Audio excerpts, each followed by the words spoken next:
Hola, ¿qué tal? Muy buenos días, bienvenidas y bienvenidos. ¿Qué tal el frío? Bueno, pues ya mañana esperemos que salga el sol muy temprano. Ahora estamos a 8 grados centígrados. Vamos a tener un programa interesante. Son 4 temas los de esta mañana, los de este martes 21. Vamos a comenzar con un tema que a todos nos compete. Todos estamos en esta ciudad y en el país viendo cómo las adicciones han roto el tejido social. Son consecuencia de esta narcocultura en la que hemos crecido y nos hemos desarrollado en las últimas 3 décadas. Prácticamente estamos hablando de 5 sexenios en donde se disparó este fenómeno y que además pues ha traído consecuencias lamentables, no nada más por nuestra seguridad personal, sino por la del país. ¿Qué ocurre con las campañas de adicciones? ¿Realmente tienen el impacto que se esperaba? Bueno, pues para eso vamos a hablar con Isaac Rodríguez Chávez. También quiero comentarle rápidamente que vamos a continuar el tema de la prohibición del uso de los plásticos de un solo uso y también vamos a abordar esta mañana la ampliación de la línea 5 del Metrobús. ¿Qué está pasando ahí? ¿Cuál es la problemática? Le tendremos todos los detalles de este tema. Por ahora, pues me da muchísimo gusto presentarles. Está ya aquí conmigo en el estudio Isaac Rodríguez Chávez. Él es subdirector de vinculación de los Centros de Integración Juvenil. ¿Qué tal? Muy buen día. Gracias por venir. Buenos días. Gracias a ti por la invitación. Fíjate que estábamos platicando ayer que tenemos actualmente que estar difundiendo este mensaje y gracias por la invitación en tu programa precisamente. Y recibe un cordial saludo de la maestra Carmen Fernández Cáceres, que es nuestra directora general.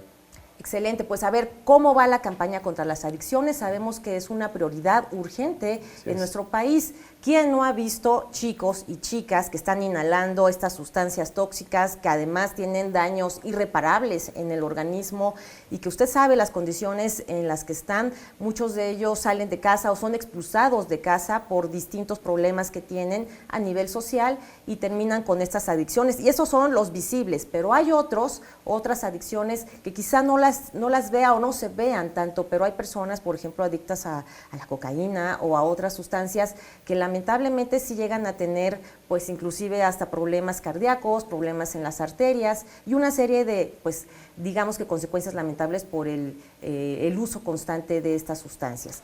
En ese sentido, ¿cómo va la campaña contra las adicciones y cuál es la meta sexenal? Mira, primero que nada se llama la Estrategia Nacional para la Prevención de Adicciones.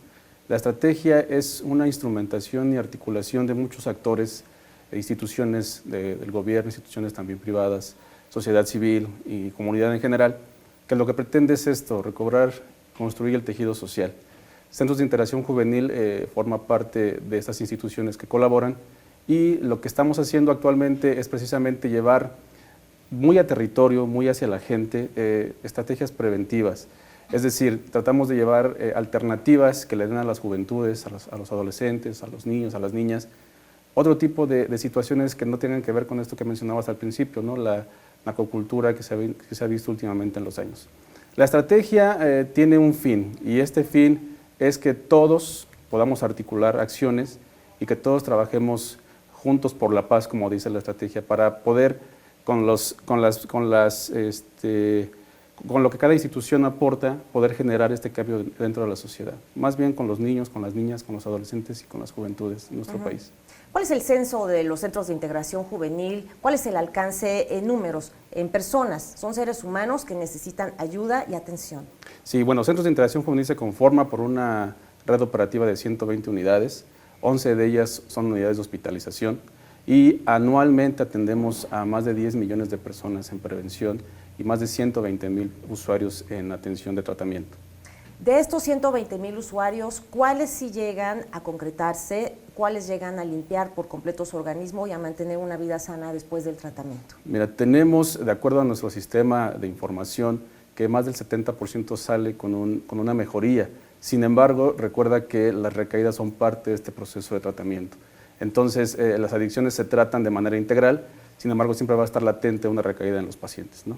Bueno, y sufre el individuo que lo padece, pero también sufre la familia. ¿Cuál es la relación que mantienen los centros de integración juvenil para que el chico o la chica pueda ser comprendido, respetado y de nuevamente aceptado en las familias? Mira, primero trabajamos toda la cuestión de prevención. Estamos haciendo trabajo directamente en las escuelas, estamos haciendo trabajo en las empresas, en la comunidad, con padres, madres de familia. Pero la gente que llega a tratamiento, se le tiene que hacer un tratamiento hecho como a la medida, como el traje a la medida. Claro. Sí. Pasa por una serie de un proceso diagnóstico en donde lo entrevistan de manera psicológica, hacen un estudio médico y con base en eso se hace un plan de tratamiento. En ese sentido, lo que hacemos es, obviamente, involucrar a la familia. Te decía hace rato, es un trabajo en conjunto, es un trabajo en equipo, en donde la familia tiene mucho que ver ahí para que apoye, es la red de apoyo del individuo que se acerca a tomar tratamiento. Y por supuesto que sufren. Todas las drogas, por lo menos hacen las que tenemos como no legales, y las legales hacen daño, entonces evidentemente el paciente que las consume sufre, ¿no? Bueno, y también tanto el gobierno federal como el gobierno local pues han hecho una bandera, el tema de la lucha contra las adicciones, la han hecho ya como una cruzada nacional en contra de este fenómeno social que ya hemos visto pues cómo afecta a los individuos, no les permite su desarrollo normal, ordinario, no les permite continuar en los trabajos, ni mucho menos en las escuelas. Hay una deserción y también parte de la familia, que es, digamos, por muchos chicos y chicas que llegan a decir que el problema comenzó por los problemas que tenían en la familia y luego por otros problemas que tuvieron durante su desarrollo en la adolescencia. En ese sentido, bueno, ¿cuáles serían las metas? Estamos hablando de 120,000 chicos ahorita que ya están en tratamiento, pero ¿cuál sería la meta principal del Centro de Integración Juvenil? Ya mencionaste que es una atención integral, pero ¿hay un alcance de la reducción en términos reales sobre el número de adicciones, el número de adictos?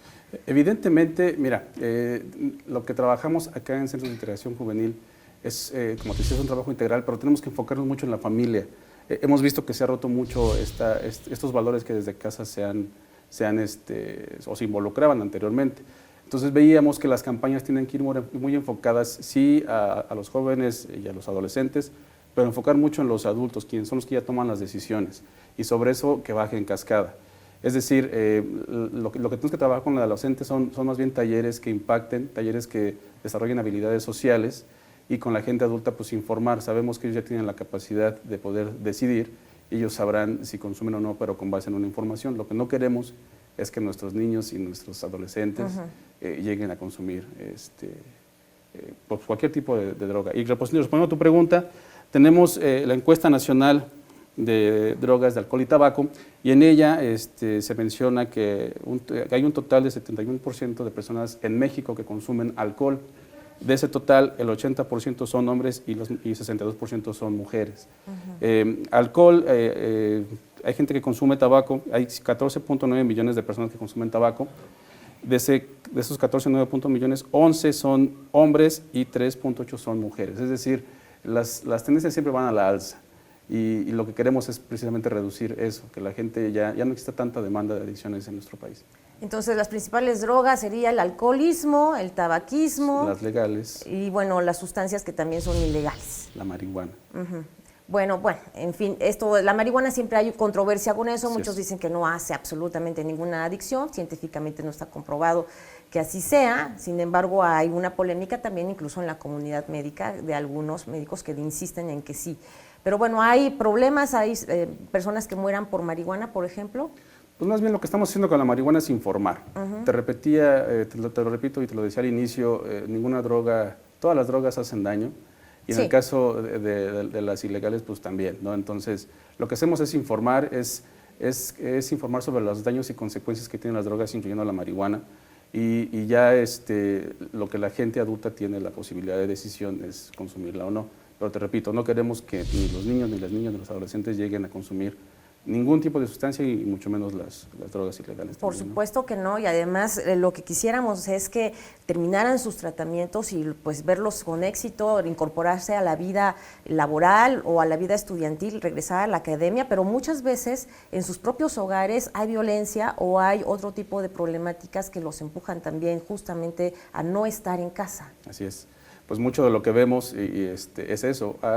Uno de los determinantes para que los chicos consuman es ese problema en casa o ese consumo en casa. ¿Estás de acuerdo que mucha gente dice, prefiero que consuma donde yo lo vea? Y eso también es un determinante para que ellos puedan llegar a consumir en algún momento. Esta desintegración familiar causa mucho que también los jóvenes busquen, por otro lado, quién los pueda escuchar. y lamentablemente se topan con gente que no les dan buenos consejos, ¿no? Y luego, bueno, aparte hay otras drogas pues alarmantes, la ketamina, el crocodil, o sea, son distintas sustancias que están ya pues muy extendidas, ¿no? Y la verdad es que sí causan asombro al conocer a personas tan jóvenes que están pues ya pues, introduciéndose en este mundo de las adicciones. Así es. ¿Qué es lo que empuja a una persona o cuál es el perfil de una persona adicta? Mira, yo creo que todos somos vulnerables. Cuando una persona consume, generalmente lo hace en edades muy tempranas, por esa curiosidad o por pertenecer a un grupo social, por ejemplo en la secundaria, en la primaria, y no tienen la capacidad a veces de decir no, ¿no? Generalmente es la manera en cómo se inician, por eso necesitamos enfatizar mucho en este desarrollo de habilidades sociales para que los chicos, las chicas puedan decir no cuando alguien se los ofrece. Y ellos pueden tener alternativas como un deporte, un instrumento, ¿no? y puedan mejor enfocarse en eso a estar tratando de buscar por otro lado algo que les va a hacer pues, bastante daño a lo largo de su vida, ¿no? Y bueno, en esta campaña que ustedes ya están emprendiendo en los medios de comunicación, pues te tenemos aquí precisamente para hablar de la importancia de esta campaña. Con tu campaña y con las campañas que pretende realizar el Centro de Integración Juvenil, ¿qué buscas aportar a la sociedad mexicana? Pues aportamos ya desde hace bastante tiempo, desde hace 50 años, este método de prevención.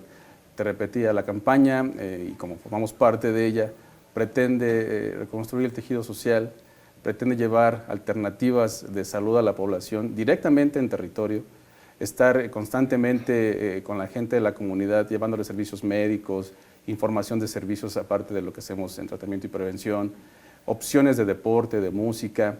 Nuestras 120 unidades en todo el país forman y ya están, forman parte de los Clubes por la Paz. Estos Clubes por la Paz son establecimientos seguros donde se ofrecen una serie de actividades deportivas, culturales, para que la gente de la localidad se pueda acercar y ellos tengan una opción y un catálogo amplio de actividades que puedan llevar a cabo. Se trata de poder recuperar espacios públicos también, claro, para que los chicos puedan salir a jugar como lo hacíamos anteriormente en la calle y disfrutar lo que nuestro país tiene para ofrecernos, ¿no? Tenemos una deuda histórica en estos sexenios de violencia con nuestra juventud y con nuestra adolescencia, evidentemente también con las niñas y los niños que la han padecido precisamente por tanta violencia. Juntos por la Paz, así se llama la campaña, interesante hasta el título, porque sin la pacificación de esta situación, de esta sociedad violenta, es difícil lograr y ver realmente los cambios en la inmediatez. Así que pues mucha paciencia y vamos a esperar que las metas se logren y continuar con ustedes pues apoyándolos en todas las actividades que realice el SIC. Y te lo digo porque hay muchísimos lugares que son llamados granjas, en donde los familiares por ignorancia, por desconocimiento, algunos hasta por mala fe, meten ahí a sus hermanos, parientes, primos, hermanas, y ahí viven cosas de verdad infames. Les realizan cosas infames en esas granjas porque ni curan, ni te readaptan, ni te quitan las adicciones y solamente pues les echan que te gusta agua helada o los amarran, los dejan sin comer, o sea, les hacen pasar realmente que es que una terapia, pero de verdad no es ninguna terapia, son más como centros de tortura en donde además les sacan el dinero a los familiares. Así es. Bueno, en ese sentido te puedo decir que a la gente que nos está viendo, que si en algún momento ellos han sentido que las puertas se les han cerrado, bueno, sepan que CIJ tiene 120 puertas abiertas, disponibles para poder recibirlos, darles un tratamiento digno, con todo respeto y obviamente respetando los derechos humanos, pero no solamente con la intención ni con la disposición, sino con la experiencia de poderles dar un tratamiento integral. Claro, o sea, de nada sirve amarrarle las manos o amarrar a nuestro familiar que esté en esta situación. Hay que hacer una reflexión de qué es lo que ocurre en nuestra familia para que se llegue a esta situación. ¿El contexto social influye? Claro, hemos crecido en 3 décadas de violencia ya y sobre todo en los últimos 2 sexenios que se dispararon, ¿no? Se dispararon estos niveles de violencia y las atrocidades están a la orden del día, con fenómenos sociales desde el tamalero en Tijuana hasta Chiapas, ¿no? Toda la circunstancia y toda la situación real que vive el país, pues sí, es importante alejar a los niños de este consumo de drogas que pues finalmente no te llevan a nada. Así es. Bueno, yo sí quisiera como enfatizar, te digo, esto en el trabajo familiar. Siempre lo hemos dicho, cuando estamos todos articulados, medios de comunicación, gobierno, medios estatales, municipales, los profesionales de la salud y padres de familia, si lo hacemos de manera articulada, ordenada, seguramente vamos a tener buenos resultados, porque es lo que necesitamos, unirnos y trabajar juntos por la paz, como dice la campaña, ¿no? Y por supuesto van a seguir en los medios de comunicación. Así es. La idea es que se permee en todo el país. Digo, se han habilitado la estrategia en algunos estados de la República, pero la idea es que permee en todo el país durante todo este año. Rápidamente, ¿hay algún teléfono, una página web donde te podamos localizar? El 52 12 12 12 es la línea de CIJ, para aquellos, la gente que tenga algún problema y quiera llamar, está las 24 horas disponible. La página de Facebook es CIJ Oficial. Tenemos también un Twitter, un Instagram y un canal de YouTube donde ponemos generalmente todos los videos y todo lo que se genera a raíz del consumo de sustancias y todo lo que tiene que ver con prevención. Pues muchísimas gracias a Isaac Rodríguez Chávez, él es subdirector de vinculación de los Centros de Integración Juvenil, que nos acompaña esta mañana con esta importante campaña. Muchas gracias Juntos a ti. por la Paz. Gracias por haber venido, te Al veo contrario, pronto. sí, claro que sí, mucho gusto. Gracias, pues vamos a hacer una pausa y vámonos con esta reflexión sobre la importancia de lo que estamos haciendo también en la familia. Es importante saber si nuestra conducta al interior de la familia está causando daño a otro integrante o a los integrantes de toda la familia, de toda la comunidad. Recuerde que usted es el principal soporte de los adolescentes y de sus hijos, así que mucho ojo con lo que esté ocurriendo en su casa y por supuesto pues continuar trabajando en la difusión para pacificar el país y que esta narcocultura pues deje de ser ya una realidad y se convierta como una pesadilla del pasado de la historia de México. Vamos con esta reflexión a la pausa. Regresamos con la prohibición de los plásticos de un solo uso. Tenemos a las integrantes, al integrante de la campaña Sin Plásticos de Greenpeace México, Ornella Garelli. Ya volvemos.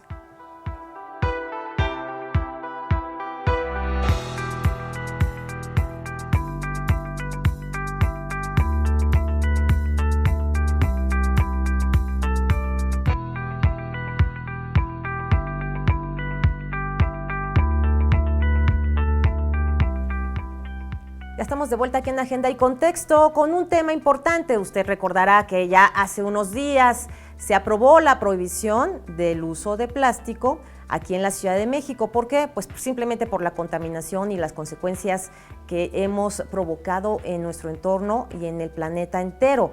Usted sabe que inclusive se dice que si bebe agua de los garrafones de agua es más peligroso que de la llave directa por los microplásticos.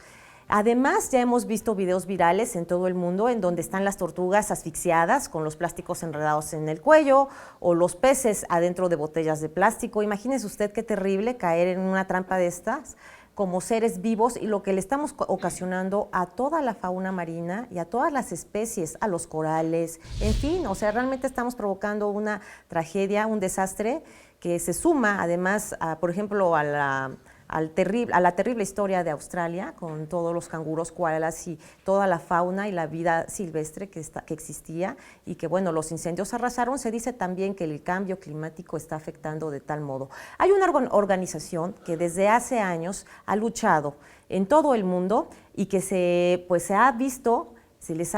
ha visibilizado porque incluso son tan valientes sus integrantes que obstaculizan estos barcos cuando cazan ballenas, son tan valientes que han logrado con estos movimientos no solo crear conciencia, sino también cambiar y modificar las leyes de cada país. Estamos hablando de Greenpeace y aquí tenemos en nuestro estudio a Ornella Garelli. Ella es integrante de la campaña Sin Plásticos de Greenpeace México. Qué gusto tenerte. Hola. Y felicidades por todo lo que han logrado hasta el momento. Sí, muchas gracias, Mariana, por invitarnos. Pues, ¿cuál es la principal amenaza que se cierne en esta iniciativa que ya se aprobó? Ya la Ciudad de México se suma a la tendencia mundial en donde pues no queremos más bolsas de plástico y estamos ya inmediatamente sustituyendo los plásticos por bolsas de tela.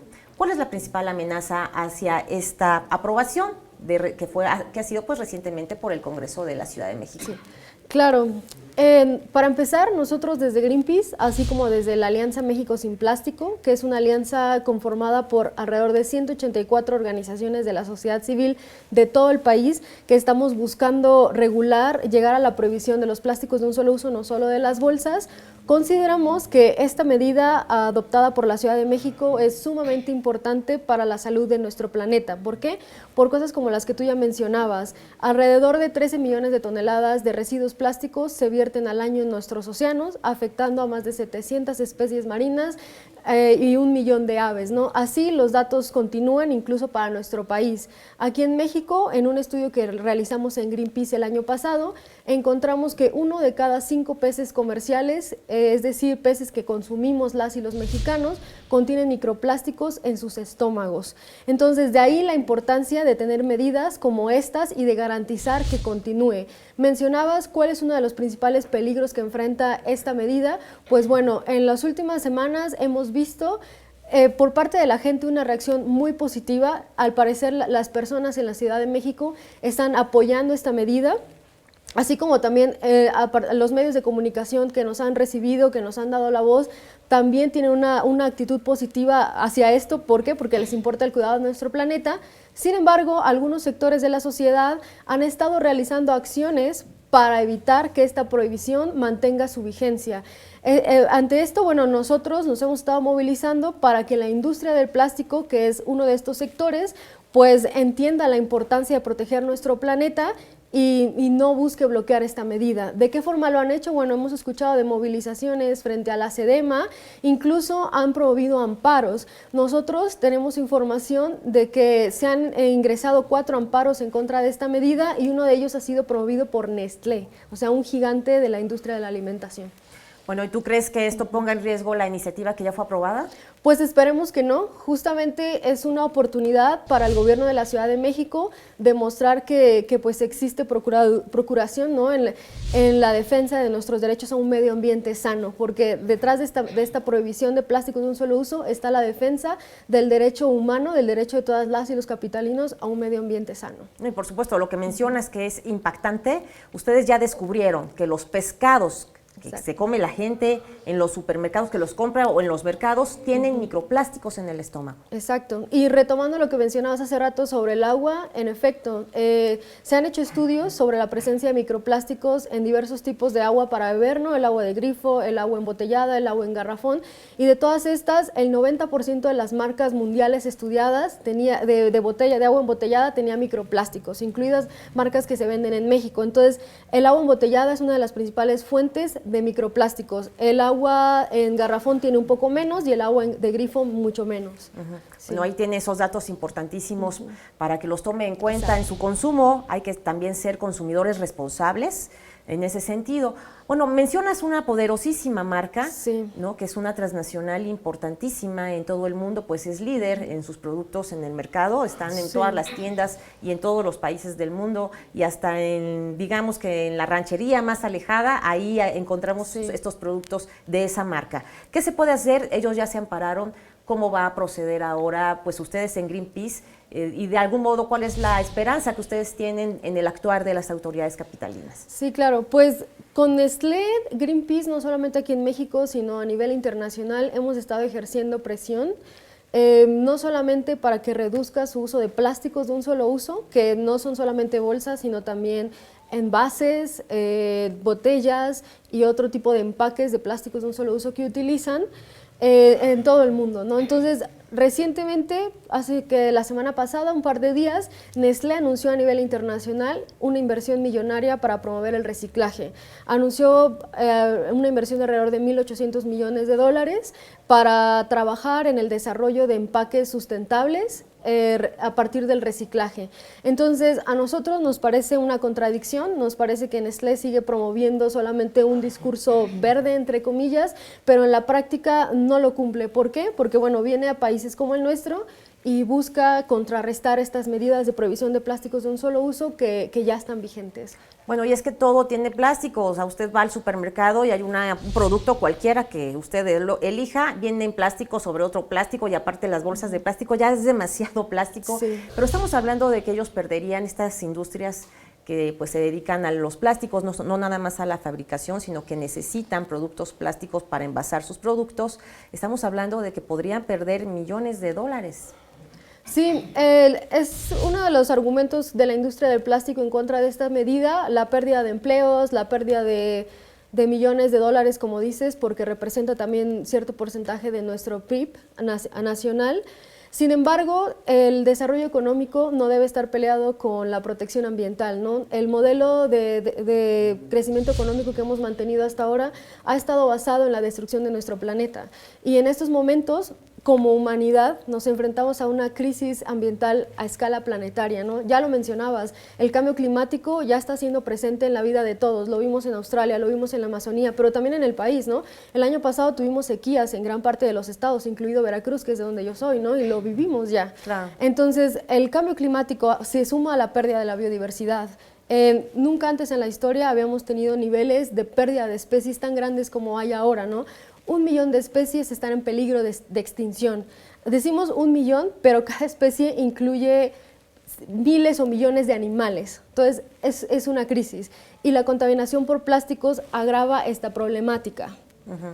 Bueno, pues ahí habría que ver de qué modo la industria pues simplemente toma conciencia, trata de sumarse a estos esfuerzos que están haciendo grupos ambientalistas y que la sociedad en general espera. Estamos tratando de crear un ambiente más sano, más limpio, por el bien de todos, por el bien de nuestro planeta. Ellos han estado aquí por miles de años antes que nosotros llegáramos, y me refiero a todas las especies marinas y por supuesto terrestres y a las aves. Ellos estaban desde antes que llegáramos y hemos provocado pues una tragedia, una hecatombe, una desgracia en muchísimas regiones del planeta.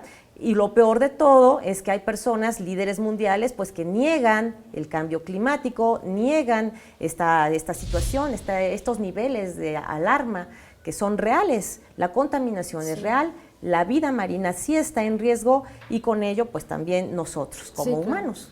Sí, pues de hecho este nivel de urgencia por la crisis ambiental pues exige que la industria del plástico, en particular en el caso que estamos hablando hoy, pero en general la industria, las empresas, que tomen medidas al respecto. Es urgente que cambien su modelo de producción y que nosotros cambiemos nuestro modelo de consumo hacia la generación de hábitos más sustentables. Como, bueno, la industria, pues le hacemos el llamado a innovar. A lo largo de toda la historia, las industrias han tenido que innovar o perecer, ¿no? Se han transformado para responder a modas, a cambios tecnológicos. ¿Por qué no transformarse para responder ante este imperativo ambiental? ¿Y es importante que resistan las autoridades las presiones? Por supuesto, porque la Ciudad de México ya dio un gran paso y no podemos dar ni un paso atrás al respecto. No solamente la Ciudad de México ha aprobado medidas de este tipo, sino que se han aprobado en alrededor de 25 estados del país. Entonces, imagínense el llamado que haría que se perdiera este gran paso en la Ciudad de México, la ciudad más importante de nuestro país, para el resto de los estados que también están avanzando contra la contaminación por plásticos. Sí, bueno, además la resistencia al cambio, la misma industria, esperemos que realmente tengan tecnologías que innoven y que además nos sorprendan. O sea, nadie quiere dejar de consumir esos productos que se venden a cantidad millonaria, sino que simplemente cambien esta cultura del uso del plástico. Sí, claro, pues dentro de eso también se incluye pues la transición, o sea, tenemos que dejar atrás la cultura del usar y tirar, porque de lo desechable. Exacto, de lo desechable, porque ahorita se ha hablado mucho, ok, están prohibiendo el plástico, pues vamos a usar papel, o vamos a usar bioplásticos o biodegradables, etcétera, pero no es la idea, porque al final estos materiales, si bien en algunas etapas de su ciclo de vida pueden llegar a ser menos dañinos para el ambiente que el plástico, al final continúan generando basura, porque los utilizamos un par de minutos y después los desechamos. Entonces siguen generando residuos. Sí. A lo que nosotros le apostamos es a un cambio hacia la reutilización, o sea, utilizar materiales durables, resistentes, no dañinos para el planeta ni para la salud. Y ya se está haciendo, ¿eh? Ya si tú vas a restaurantes, ya es muy difícil que encuentres personas que pidan popotes. Se logró, se está logrando con éxito esa campaña en contra del popote. Sí. Ahora se tiene que hacer con éxito, evidentemente, esta campaña en contra del uso de los plásticos. Claro que podemos, porque además las prohibiciones buscan regular plásticos de un solo uso que son innecesarios y fácilmente sustituibles, ¿no? Las bolsas de plástico podemos sustituirlas cargando una bolsa reutilizable o cualquier mochila, bolsa, canasta que ya tengamos en casa, porque también ahí entra otra problemática con el uso de las bolsas reutilizables. Hemos visto que algunas personas, no sé, dicen, bueno, voy a este supermercado, me regala la bolsa, la agarro. Claro. Voy a este otro, esta está bonita, la compro, pero ese no es el caso, porque el beneficio ambiental del uso de bolsas reutilizables justo está en la palabra reutilizable. Sí. Si nosotros nos llenamos de bolsas reutilizables, y al final también las desechamos, el impacto ambiental sigue siendo grande. El mismo. Sí. Pues muchísimas gracias, Ornella Garelli. Pues ella es integrante de la campaña Sin Plásticos de Greenpeace México. Y bueno, vamos con esta reflexión a hacer este corte. Ya regresamos con la información que a usted y a mí nos importa. Y muchísimas gracias por haber estado Gracias. con nosotros.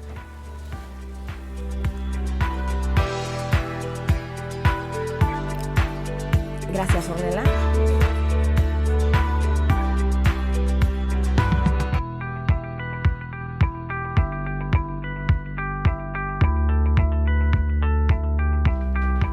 Ya estamos de vuelta en Agenda y Contexto y justo esta mañana vamos a hablar de la ampliación de la línea 5 del Metrobús. Para eso tenemos aquí presentes a Fernando Leal. Él es presidente de Expresos Cafetales Troncoso SADCB. ¿Qué tal? Muchísimo gusto. Y también Gracias. está con nosotros Arturo Toscano. Él es el abogado de esta asociación. ¿Qué tal? Hola, muchas gracias por esta invitación. Bueno, pues a ver, hay diversos problemas con las líneas del Metrobús. Algunos vecinos se quejan de las líneas, pero ustedes tienen otra queja. Más allá de lo que mencionen los vecinos o no. Las autoridades tienen planeado extender esta línea 5 del Metrobús y aquí están muy presentes pues ellos dos con demandas muy concretas con relación a esta ampliación. Abogado, ¿qué nos puede decir? Sí, bueno, primero agradeciendo la invitación y en segundo punto, pues exponer la problemática que estamos viviendo los transportistas del Eje 3 Oriente en virtud de que no hemos sido recibidos en el fideicomiso Metrobús como fideicomitentes adherentes, no obstante de contar ya con todos los derechos, de haber todos nosotros sido ya agrupados en la persona moral EXA y haber cumplido con todos los requisitos que se nos piden, no hemos sido todavía atendidos ni recibidos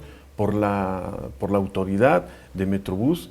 Hemos tenido sí ya ahorita una posibilidad de diálogo con el secretario de movilidad, sin embargo todavía no se ha concretado y esto nos ha generado una gran incertidumbre y preocupación porque está en juego el patrimonio de más de 1,000 familias de transportistas que por casi más de 40 años han vivido de este transporte de forma honesta y honrada. Inicialmente este sería el primer problema y bueno, más adelante explicaríamos detalles particulares del problema. Bueno, desarrollar esta infraestructura permitirá transportar y mover a la población de 50 colonias que están en esta zona por donde pasa la ruta. ¿Qué es lo que piden exactamente, abogado? Básicamente, número uno, que a los transportistas agrupados en la persona moral EXA, Expresos, Cafetales Troncoso, Sociedad Anónima de Capital Variable, sean recibidos como fideicomitente adherente al Fideicomiso General de Metrobús. Número uno. Número dos, que no se reconozca a la persona moral coetza en virtud de que esta persona moral que el Metrobús recibió solamente tiene 2 integrantes y hace una violación flagrante del artículo 86 de la Ley de Movilidad que indica que vas a tener que recibir solamente aquella empresa que reúna a la mayoría de transportistas históricos que han venido y fueron dando el servicio. Coetza es otra empresa. Coetza es una empresa que se integró al fideicomiso únicamente con 2 personas. ¿Esto qué significa? Que han desplazado al 99% de transportistas, están en este momento fuera, y únicamente son 2 personas las que están reconocidas, en este caso por el organismo descentralizado Metrobús. Fernando Leal, ¿cuántas personas integran la organización que preside?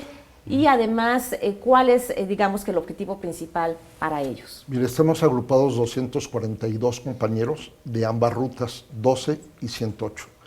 Y el objetivo principal que buscamos es tener la certeza jurídica, como decía mi compañero y amigo, que es transportista también del Eje 3 Oriente, al fideicomiso, que es el que nos da la apertura para los créditos. Y aclaro, nosotros los vamos a pagar con nuestro trabajo, no nos van a regalar nada, pero el fideicomiso es la apertura para que las diferentes empresas de crédito nos puedan tener la confianza. Entonces el problema radica principalmente en que el ingeniero Roberto Capuano, que la verdad se esconde mucho, casi no da la cara a todo el gremio de Metrobús, pues no nos da una solución. No estamos pidiendo algo injusto ni mucho menos, y es donde apelamos a que la doctora Claudia Sheinbaum nos ayude. Somos transportistas, como dijo nuestro compañero Arturo, de más de 45 años en el Eje 3 Oriente, es un trabajo lícito y creo que es el mejor proyecto que hay actualmente en la Ciudad de México, que es Metrobús. y nosotros somos los que tenemos ese derecho por tener 45 años. Entonces, ese es un problema, y el otro sería el tema de que el ingeniero Capuano nos quiere imponer un arrendamiento con un contrato de comodato que nos quitaría la posesión de los vehículos, que es algo que él pretende hacer y que es ilegal, es incorrecto, y es parte de lo que queremos aclarar. Son esos los dos puntos torales de la problemática que hay en la ampliación de línea 5 de Metrobús. Entonces, el llamado que le hacen a la autoridad es que los escuchen, que Exacto. los reciban y que ustedes entren a este fideicomiso. Ajá. Y se los demostraríamos plenamente con documentos, porque el señor Capuano, en la conferencia de prensa que hicimos el día jueves, en una de sus contestaciones, que son totalmente falsas y se lo podemos refutar con documentos, dice que somos 20 inconformes, y es falso.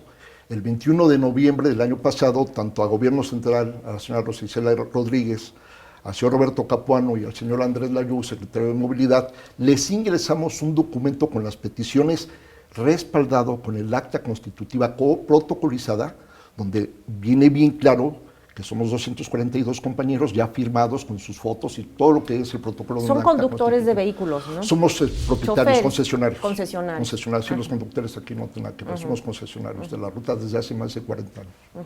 Y bueno, ustedes finalmente buscan continuar trabajando Sí. en esa misma ruta. Exactamente, con la modernidad que la autoridad nos exigió en la nueva ley de movilidad del 2016. Ahí nos empezaron, de alguna manera, todos los transportistas a presionar en el aspecto de que nos tenemos que convertir en sociedades mercantiles para seguir en el juego, en el trabajo del transporte público de pasajeros, y hemos cumplido con esa parte. Le digo que de alguna manera ya está protocolizada y fundamentada la empresa que la autoridad nos exige. Bueno, ya hay tiempos, abogado, hay tiempos establecidos de algún modo por la legislación o por la misma autoridad. Sí, dentro del procedimiento administrativo que se tiene que realizar, estamos esperando ahorita un comunicado por parte del Gobierno Central a través de la Gaceta, que es el requerimiento de necesidad.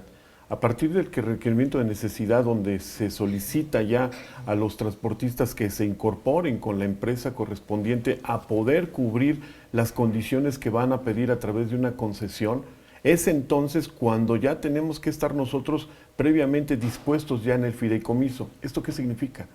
Que si no estamos en el fideicomiso previamente y viene este requerimiento de necesidad publicado a través de la Gaceta del Gobierno de la Ciudad de México, nosotros quedamos fuera. Y es ahí donde entonces estamos ante el peligro de que una empresa con únicamente 2 miembros pueda tener, en este caso, acceso a dicho requerimiento. Y esto sí sería totalmente violatorio de la propia norma, porque la propia norma señala que se debe combatir los monopolios. Entonces, nosotros como EXA, como empresa independiente, estamos en el mejor derecho de solicitar en tiempo y forma ya la inclusión.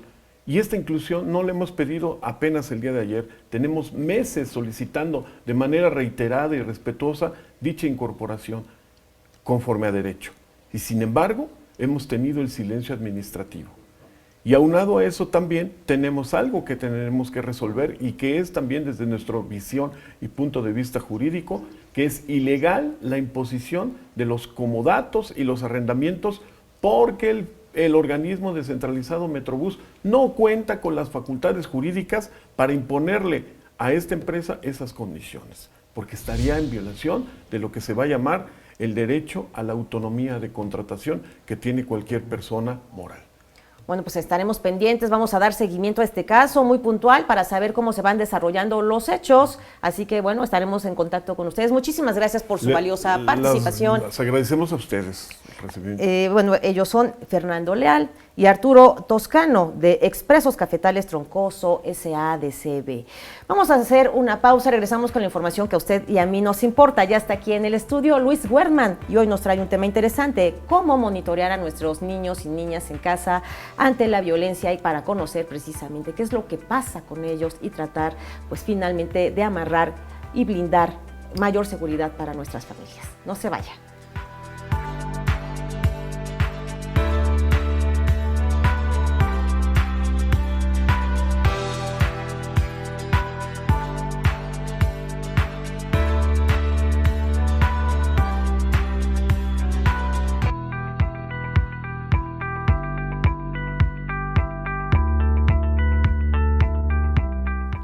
¿Qué ¿Qué tal? Ya estamos de vuelta en Agenda y Contexto, como cada martes. Luis Guardman, en el estudio de Agenda y Contexto. ¿Qué tal? ¿Cómo estás? Mariana, muy buenos días y muy buenos días a todos y fríos días para estar bien arropados. Bueno, hace 8 días comentábamos tú y yo cómo sugerir a los padres de familia y a los maestros algunas recomendaciones, algunas sugerencias para simplemente lograr una convivencia positiva con las niñas y los niños. Esto, pues, para alejarlos de las armas y de la violencia y de todo lo que conlleva esto, ¿no? Este fenómeno que vimos en Torreón, Coahuila, nos ha dado otra dura lección a todo México, no nada más a su familiar. Ya ves que se estuvieron publicando algunas noticias que indicaban que el niño tenía un papá que se dedicaba al narcotráfico y que el abuelo tuvo mucho que ver también en la posesión de estas armas. Y mira, tú mencionaste bien la semana pasada que tenemos que ser muy cuidadosos de no politizar y tampoco de encontrar culpables. La autoridad tiene que hacer obviamente lo que le corresponde, ¿no? Pero la mejor seguridad, lo hemos dicho siempre, está en la prevención, número 1. Número 2, también lo que dijimos es, esto va a volver a suceder. Lo que no sabemos es ni en dónde ni cuándo. Entonces, ¿qué es lo que nos caracteriza, Mariana, aquí en tu programa? Es tratar de dar las recomendaciones, tratar de dar las acciones a tomar. En la escuela, como habíamos dicho, el profesor ya le dimos demasiadas responsabilidades. Y no le podemos aventar todavía una más, pues de que él va a ser el responsable de ver si hay niños violentos o no, o qué estudio les debe de hacer. Entonces, aquí la recomendación es a todo el plantel, a todos los docentes, a los directores, al área de psicología. Mira, hay palabras que una persona cuando tiende a cometer actos de agresión, las está repitiendo, las está diciendo. Esas palabras las tiene que registrar, esa lista de palabras, esa lista de oraciones, esa lista de comentarios, los tiene que tener registrados el profesor, literalmente como una lista, ¿eh? Te doy un ejemplo, aunque ahorita no viene al caso. Por ejemplo, en el suicidio. Cuando tú estás escuchando que una persona dice, es que ya no aguanto más, es que ya no puedo más, es que te está levantando focos para poner atención. Eso es lo que tenemos que pedirle a nuestros profesores que hagan en el salón de clases. Repito, al profesor, al director, a todos los docentes. ¿Para qué? Para que la escuela sea ese monitor, esas antenas que están funcionando y de esa manera comienzas a prevenir. ¿Qué pasa? Cuando tú ya escuchas que un alumno está repitiendo constante esos comentarios, se levanta la banderita para que la autoridad de la escuela también empiece a poner mayor atención y poder llegar a definitivamente evitar que eso suceda y ojalá ya poder atender y cuidar a quien está sufriendo de alguna manera también ese tipo de pensamientos. Entonces, esa es una parte que si la podemos comenzar a aplicar y a diseñar hoy, los resultados los vamos a estar viviendo en la escuela a partir de mañana mismo. Y sí viste toda la reacción, muchísimos profesores, muchísimas maestras comenzaron a escribir luego de la tragedia de Torreón, diciendo que era una consecuencia directa de lo que ocurría en las familias, en la desatención. Inclusive muchas maestras y maestros decían que tenían cierto temor ya de dar clase ante este fenómeno porque podría repetirse, como bien indicas. Pero precisamente en lo que estamos es en la prevención. Y la prevención sí, de acuerdo, el origen es la familia. Los primeros responsables somos papá, mamá, responsables de crianza, ¿no? Como se conoce. Pero no podemos permanecer pasivos. Y peor, no te puedes o no te debes de exponer. Entonces, una medida, una gran recomendación para poder actuar es esta que estamos mencionando. De ahí tiene que ver, ya regresémonos efectivamente a lo que tú dices, al origen, el origen que es la casa, el origen que es en la familia, en cómo nos dirigimos, cómo pedimos, decíamos a tono de broma, pero es una realidad, que vemos nada más cómo se saludan y cómo se hablan en algunas familias y que dices, bueno, ya olvidémonos de lo que está pasando en las calles. Aquí la agresión Está que adentro. están viendo todo el tiempo, aunque sea de manera chusca y de manera, como dicen a veces, hasta de amor apache, pero eso empieza a ser esos orígenes. Lo que también dijimos la semana pasada, cuidado, una cosa, los niños aprenden por lo que ven, o aprendemos por lo que vemos, no por lo que nos dicen. Otra recomendación que siempre nos has vertido aquí en la mesa es el bullying no se vale en las familias ni tampoco en las calles, ni mucho menos en las escuelas. Y el acoso comienza en la casa, comienza en cómo se dirigen papá y mamá, cómo hablan entre ellos, cómo se dirigen a los demás miembros de la familia, cómo nos hablamos entre hermanos, cómo nos respondemos, cómo nos pedimos, esto que decimos, cómo nos damos los buenos días, las buenas tardes, las buenas noches, el decir gracias, el pedir por favor. Estos son las primeras raíces de cuando se empieza a distorsionar una manera. Y sí. Oye, también se traslada esto a los círculos laborales. Bueno, ¿Estás de acuerdo que si hay bullying en la familia o si hubo maltrato, la persona lo va a replicar en su edad adulta? Y yo sugeriría otra cosa también. A ver, si vas a hacer análisis, tienes tema para muchísimos programas y muchísimas mesas que hay que hacerlas. Pero hoy lo principal es quien nos está viendo, que, bueno, ¿y qué hago ahorita? ¿Cómo empiezo yo a hacer? Entonces, estas recomendaciones, hablar con nuestros hijos. Y déjame hasta en lista para tratar de ganarle tiempo al tiempo. Mira, hablar con nuestros hijos y comienza a hacerle estas preguntas. ¿Qué harías si tus papás están lejos y alguien está tratando de abrir la puerta de tu casa? Nada más por tener esa comunicación. Oye, y en la próxima semana les damos las respuestas. ¿Agarrarías el dulce que te está queriendo dar un extraño? Esto es para hablarlo con nuestras niñas y nuestros niños, ¿eh? ¿Qué harías si la toma de corriente se empieza a quemar y no hay nadie en la casa? Un extraño adulto está pidiendo ayuda. ¿Debes de ayudarlo?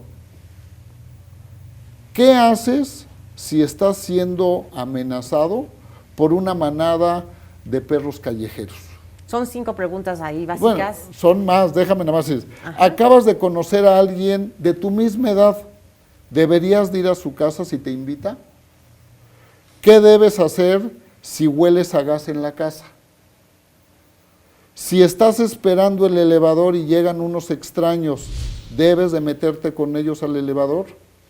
¿Qué debes hacer si te das cuenta que estás siendo observado o perseguido por alguien? Si estás solo en casa, ¿a quién puedes dejar entrar? ¿Qué debes hacer si un extraño te agarra y no te quiere soltar? ¿Qué debes hacer si te pierdes cuando hay muchísima gente? ¿Qué debes hacer si estás en la calle en medio de una tormenta? Sí. Esto, ¿por qué lo digo y lo menciono? Empecemos a tener el diálogo con nuestros... Y las respuestas para la próxima semana. Y la respuesta, pero a lo que queremos... ya se nos acabó el tiempo. Y esto, ahora, resumir, ¿qué quiere decir todo esto?